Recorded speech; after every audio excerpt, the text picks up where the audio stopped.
Creative Living, utilizing today's technology with the best of the past to bring you innovative ideas and up-to-date information for creative lifestyles in today's active world. With your host, Sheryl Borden. I'm so glad you joined me today for Creative Living. We're going to learn how to work with edger punches. We'll talk about a sports nutrition program called Eat Smart, Play Safe, and we'll show how to do vintage stump work by machine. One of my guests is Megan Tommy, and she was formerly with EK Success Brands in Kansas City, Missouri. Megan is going to show a variety of border punch projects from scrapbook layouts to cards to home decor.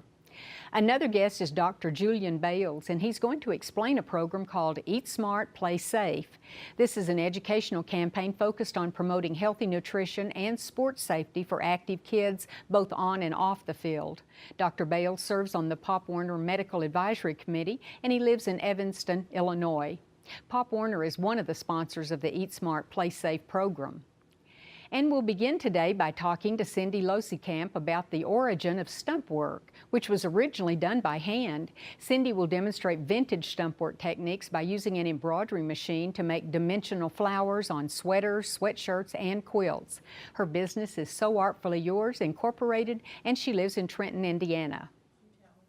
Cindy, it's really nice to have you here. You always bring such interesting projects when you come, but I do want to ask you, I know what machine embroidery and hand embroidery is, but what is stump work and how does it differ? Stump work is something that the first evidence they found was in the 1400s, and Wow. It's dimensional work that actually was done by hand over wire forms with wool yarns. And so it really wasn't wash and wear like we have today. So, but I love the look of it, and it is dimensional, and it's very pretty, but it's not with wire forms. Thank goodness. So thank goodness. And in fact, you have a couple of books, and what's the difference in the two books? The one that's actually called Stump Work Stitchery, all the petals are made totally from thread, and the one that's called Bodacious Botanicals is the petals are made with fabric as well, thread and fabric. So thread and fabric, okay. And they're identical as far as how the stitching occurs. It's just that one takes a little less time to make. Now this reminds me of the petals you have on your shirt too. Is it the same? Right. Okay. It's the exact same one. And you know, my sweater has been washed and dried many times, and the petals curl and they stay beautiful. They don't fall apart, and even though they are just thread, they hold up really well. So that's amazing. And you could lightly press these if they did curl and you wanted it flatter. If you wanted it flatter, yes. That's so pretty.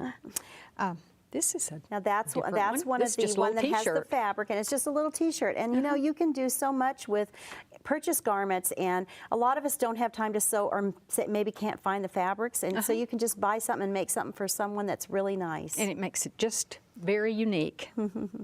This is you can do it on denim too. Yes. Oh, this is gorgeous. Like a little vase of flowers, and it's got a little doily at the bottom, and you know, it's like one of my works in progress. I've got the back done, but I still have more to do on the front. So, so you can just really go crazy over doing this, can't you? You can do a little bit now and a little bit later, and just keep going. But it makes it nice. And even little things, if we didn't want to venture into something too big, we could make a little purse. You can do a little bag, and I put a little piece of fabric on there that has the little crocheted edge on it, and that was done with decorative stitches on the sewing machine. And then I put the stump work on there and made a little jewelry bag or something like that, makeup bag. Cute, very cute. Nice. Well, and then once we're really professional at doing this, we could make something as beautiful as this quilt. Just a little bit bigger. Wow. And those sew out the flowers in their exact form. And that's about a medium-sized flower. There's actually ones that are small, and then a large and extra large besides that. So, but they're fun to do. And every square is different, isn't it? And then I put a hand-dyed fabric around the edges as the border, and just to kind of accent the color of the flower.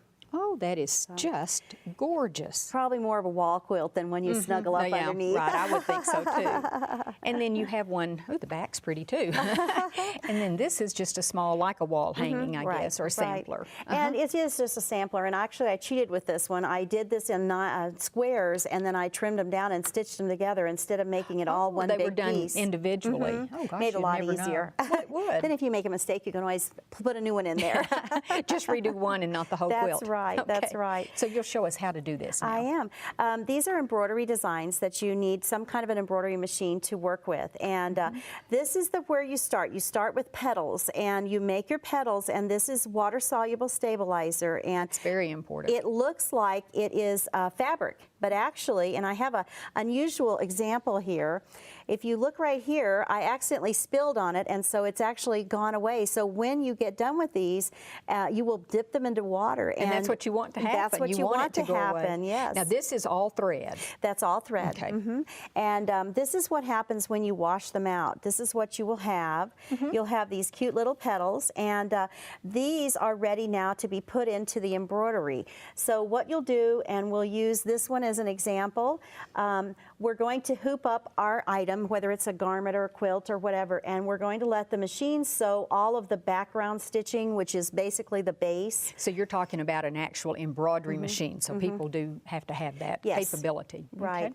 And once the machine has sewn basically the stems and the little buds and things like that, and this particular one has a base petal back in here, an embroidered petal, at that point in time, you're going to take, the machine is going to sew a little line to tell you where to put the petal. It's amazing, isn't it? You'll go ahead and you'll position it just like that, and then the most important thing is that you need to use your magic wand. Now the Where do you get a magic wand? Funny you should ask. I do happen to have one. You can put, these come in the book with the designs collection, and that's basically, it's a stylus to keep your fingers from getting sewn through by the machine needle, but you hold it down and the machine will stitch the petal on for you, and then it'll travel over to this section, it'll sew another line, and then you would put another petal, and so on until you have all the petals on that you need. How many thicknesses could you add? I would say about three thicknesses. We have one here where we have the base embroidery, and then we have 2 additional petals, and so I think that'd probably be about as much as your embroidery machine would sew for you. But it is so dimensional, and they're wonderful. Leaves are and the you same can put your technique. leaves right, same thing. It sews a little line for the leaf, and you lay the leaf down, and then it stitches it down for you. It's amazing how smart these machines are. It is amazing. It's wonderful. Well, this is, I'm glad to learn what the difference is between the stump work and the regular embroidery. Thank you very much for being with us, Cindy. Thank you.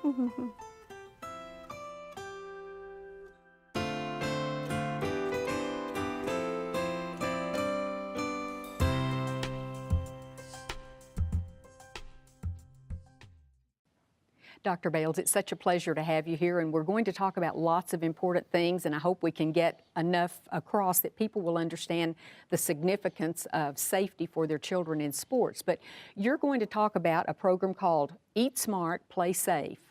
Tell us what that is first, if you would, please. Well, it's great to be here with you. That's in its 2nd year. It's a partnership between DSM Nutritional and Pop Warner Little Scholars, and that is to promote the importance of diet, good nutrition, and safe play in sports.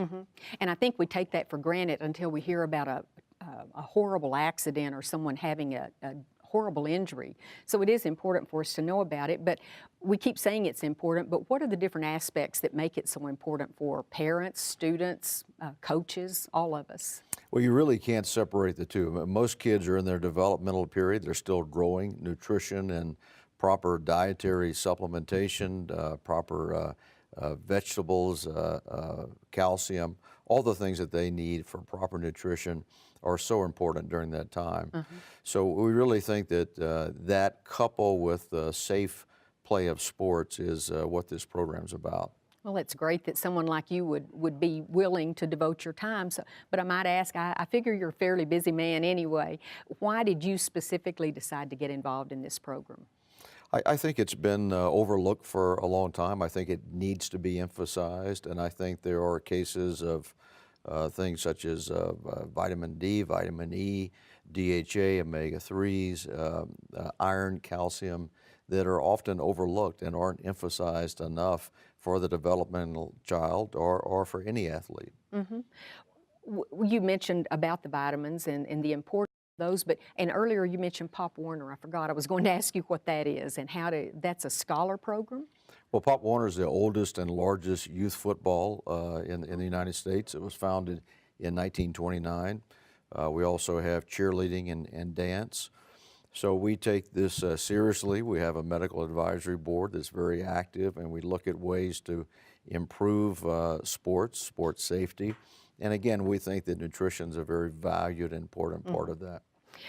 What do you tell parents, or what, not you specifically, but the program, tell parents maybe when their children are very young and they're just getting involved? Well, we tell them that it's important that you realize there's not only nutrition, but there's also physical well-being, there's mental well-being, there's social well-being. So that all goes in the part of the development of a child and an athlete, whether they're going to go on and play after middle school and high school or not. These are important things for them to learn. And safety's always whether you're driving or playing games or whatever, that's the most important aspect. I've never had this chance to ask this question before, so I'll ask you. Is brain health the same as intelligence or IQ? I think they're different. Brain health involves, again, proper diet, proper nutrition, proper nutrients in the body. It involves, things such as being able to process things. It involves blood flow, metabolism, all the things that are healthy for the cells to work. Intelligence really is the capacity for learning and adapting to new situations, new environmental and other challenges, how you do in school, how you do with when you're presented with educational opportunities and issues. But obviously they relate, because if your brain is not healthy, you have trouble with doing anything, I would assume. Absolutely, Cheryl, they go hand in hand. This is something you talk about in your office and when you're doing neurosurgery. Tell us a bit about the brain and why it's so susceptible maybe to injuries. Well, the brain obviously is the most complex structure on the face of the earth. It has over 100 billion cells, we think, and it's been said if you take all the connecting fibers and stranded them together, you'd have maybe 100,000 miles of connecting fibers in the brain. Different parts of the brain serve different functions, whether it's speech or movement or sensation or vision or coordination. But we also know that in concussion, although the helmet does a very good job, the brain moves around inside the skull. The brain floats in a bath of clear fluid in all of our skulls. That fluid is called cerebral spinal fluid, or CSF. And so the brain is still able to move, and that's why there's no concussion-proof helmet. Oh, well, and when we brought this helmet in, I thought years ago, maybe 15 or 20 years ago, I had the pleasure to talk to someone who they were working on bike helmets. And of course, when I was growing up, you didn't wear a helmet, period, but my kids and grandkids have. But this is even so much more, I would say almost foolproof, but you say there's no such thing as a perfect helmet. Well, there's no such thing as a concussion-proof helmet. I think it's important for athletes and coaches and parents to understand that. The modern-day helmet is terrific in many respects. Its hard outer shell prevents skull fractures. It used to happen decades ago routinely. And the inner lining, different ones have different forms of padding, does a very good job through many, many collisions in a football player's career of preventing major brain hemorrhage or something catastrophic. But again, the human brain is able to move around inside the skull, so there is no concussion-proof helmet. Concussion-proof. And even though they make improvements, and like you say, there's a medical committee, I'm sure you all look at when there are catastrophic accidents and injuries, people are looking at that so that new changes can be made to all safety equipment, not just the helmets. Absolutely. Something about that we haven't talked about is staying hydrated. That's important too. There's lots of things besides the nutrition, the supplements, and safety gear, but it's important for all of us, not just athletes, to stay hydrated. You fortunately see many youngsters now, and even older adolescents and everyone with a water bottle, and that's certainly very good for the athlete. So hydration, along with nutrition, goes hand in hand. And it seems odd in a way that we have to tell people to do this. You would think that all of this would come natural, but I guess we've just been bombarded with so much that we don't think about simple things like have your water bottle handy, and as well as the nutrition. Any other tips you'd like to share for parents, coaches, people when you're thinking about safety in sports? Well, the big thing now on parents and athletes' mind, of course, is concussion. It's a very important topic. We know that football, for instance, and soccer and other sports that have contact can have concussion. These sports are probably safer now than they've ever been, in my opinion. But it's important that parents and athletes know the symptoms of concussion, which are headache, sometimes memory problems, sometimes sleep disturbance, not doing well in school, balance difficulties. So the symptoms of concussion are elusive at times because you can't see them. It's not like a ankle or elbow or something that somebody could see. So that's important. That's important to know these and recognize them. And each kid's different, each person's different. So how many times does it happen that somebody has a concussion but it's not known about for, could it possibly be 2 or 3 days or longer? Well, it could be, and many concussions aren't recognized the day of injury. So the most important thing is that you never send someone who's had a concussion back to that game or that practice until they're evaluated by a certified healthcare practitioner. But some concussions, I don't know, 1 out of 4 or 1 out of 5 are not readily apparent that day. That's why athletes, coaches, and parents need to know that the symptoms are subtle often. Certainly be easier if it occurred immediately and then you'd know what to do. Where can a person go for more information? There's so much information online now, whether it's the nutritional side, as we've talked about, or through Pop Warner. The CDC has a lot.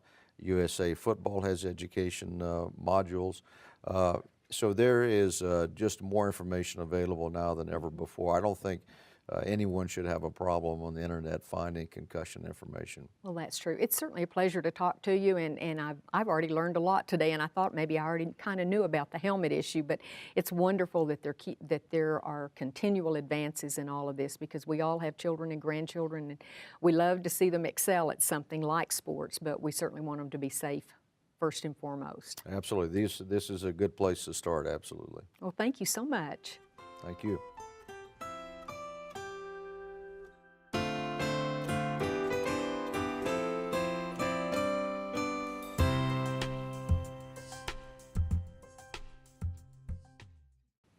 Megan, it's so nice to have you here, and I was telling you how much I love to do scrapbooking and card making, and you said you did too.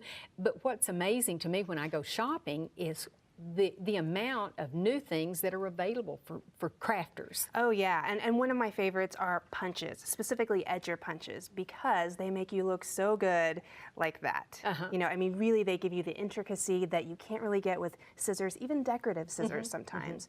So if you look in front of you, you can see kind of some of those details and intricacies that a punch will give you. And this is what we're talking about, right? Exactly, kind of that really pretty scallop, and that's just a regular edge punch from EK Tools.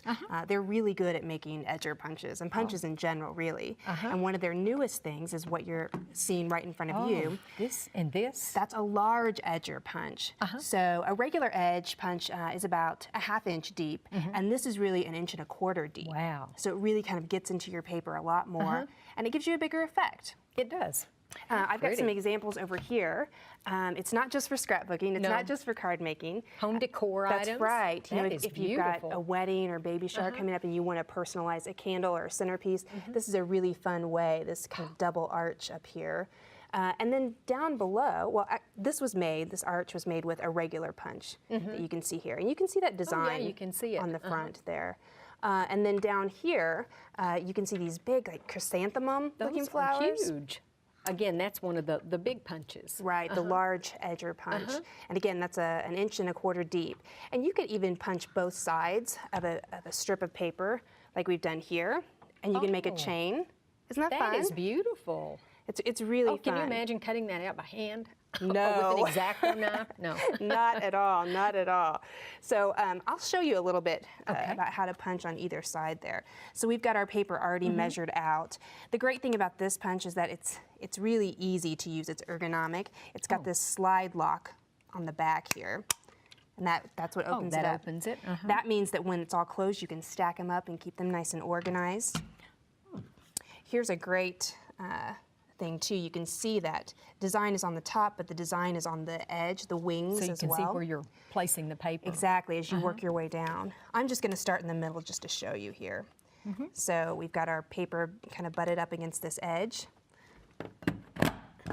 Big punch, and you can see that how there. Pretty. And then what I like to do is line it up on the other side by flipping it over.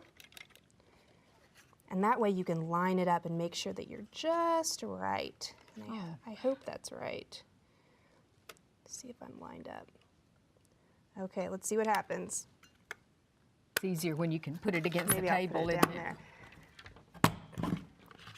You did a great job. Yeah, and so there you can see. And again, you just work your way down the paper and you can end up with a fun chain. Well, now how do you know how far to put, how would you know how to place that next one?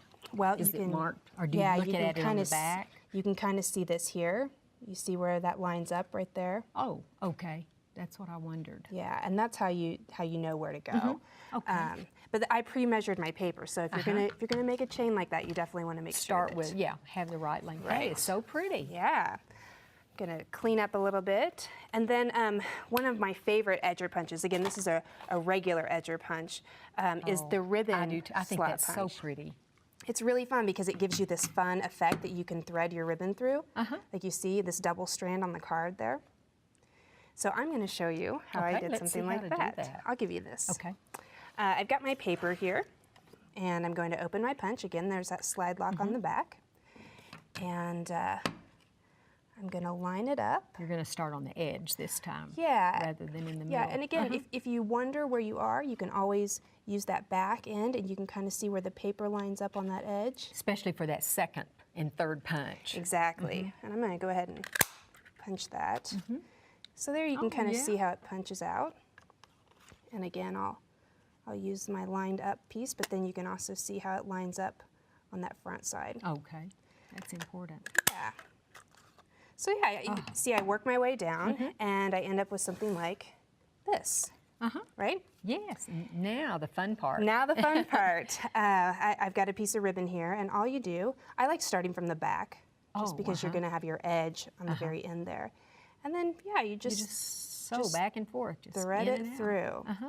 Or you could skip two, and I mean, Yeah, there's lots exactly. of things you can do with And it. so you keep going all the way down, and you'll end up with this, Isn't that pretty? right?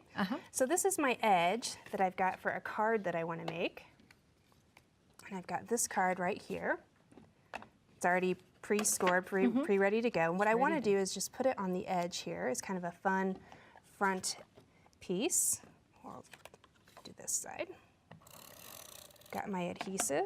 I just attach that. And then I've got just another strip here. And I'm going to You make can it really pretty. use all those little scraps this Oh, way I too, tell can't you. you? I tell you. That's the best way to use them. It is. And then I've just got a little embellishment here that I'm going to pop on the front. Right there. What a beautiful card, and how professional it Yeah, looks. but I really think that ribbon edge is what adds the texture too. and the interest that makes it kind of a really high-end kind of card. Oh, it does. That's beautiful. Thanks, thanks. Okay, let's then- take a look at some, maybe making frames. Yeah, Or, you know, I always like, if I'm going to make a really good scrapbook layout, I might as well frame it and use it as home decor for a while too. I hadn't thought about doing that. So this is another way. This is one of those large edge punch, sorry. And you can see how you use both sides of it, just like I did that Just like you did chrysanthemum the- one. And you can really add some really fun interest. And like you said, you can't really get this by cutting it out. No. A punch is the way to go. And I love cutting, but I would never have the patience I to know, do that. I know. So now you've got an alternative. So then this could be framed for a while. Maybe when the baby's older, you could take Sure. that out and put it in your scrapbook. Sure. I had never thought about doing that. Sure, that's and my little this tip. is a different punch. Again, the same thing. You're going to punch both sides and work your way down the line, and then you can add some really fun borders. That is so And, pretty. Yeah, it's really great. Oh, I can't wait to try it. Thank Good. you. Thank you. I hope you enjoyed the show today. Next time on Creative Living, we'll learn how kale can help your vision and demonstrate how to make delicious chili rellenos. One of my next guests is the world's leading ophthalmologist and board-certified homeopathic physician. He says that a nutritious diet can lead to better eyesight. He'll discuss the 5 essential foods to incorporate into your diet, one of which is kale. Another guest on the next show is a chef and cooking school owner. He's going to show how to roast and peel green chilies and then transform them into delicious batter-wrapped chili rellenos. Both of these topics will be featured on the next Creative Living show. If you ever have comments or suggestions or ideas for shows, you can email me at sheryl.borden@enmu.edu. I'd also like to ask you to become a fan of Creative Living on Facebook. Just go to facebook.com and in the search window type in Creative Living with Sheryl Borden. Thanks so much, and I hope you'll plan to join me next time for Creative Living. We are very pleased to offer a new booklet that accompanies this series of Creative Living. This booklet is titled the 6800 Series, and it features a wonderful collection of ideas and information. And it's available free of charge on our website. Posted as a PDF file, you can simply download the entire booklet or just the segments you're most interested in. For your copy of this new booklet, go to our website at KENW.org and then click on Creative Living. Scroll down to the booklet section and you can click on the booklet or on any of the other booklets we have available online. We'd also like to invite you to sign up for our free e-newsletter. Just go to KENW.org and click on the Sign Up Now button and input your email address. Thank you.